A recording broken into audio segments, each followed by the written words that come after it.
Kalungia Kwetu. Saudações internautas do canal Opoto e Acaputo.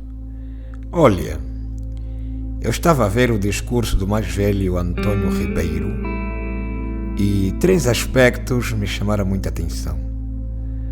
3 aspectos dos discursos feitos na língua Umbundo pelo mais velho me chamou muita atenção mesmo. 3 pontos principais.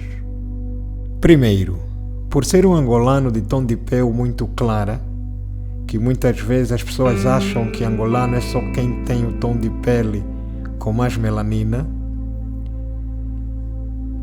ele mostrou que é tão angolano como qualquer um angolé. Segundo, é impressionante ver os nossos irmãos admirados ao verem uma pessoa com tom de pele muito clara a falar a nossa língua umbundo tão bem. Terceiro e último ponto é que ele primeiro falou na língua materna, umbundo.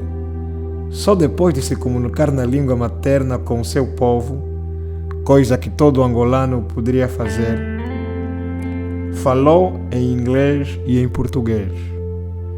As falas em inglês e em português não constam neste vídeo. Ame da chituia coecunha wambo.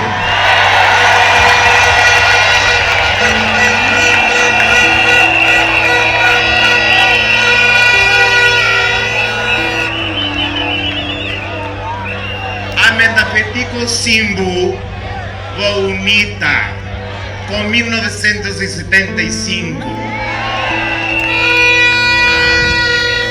Ame Utima wange unita.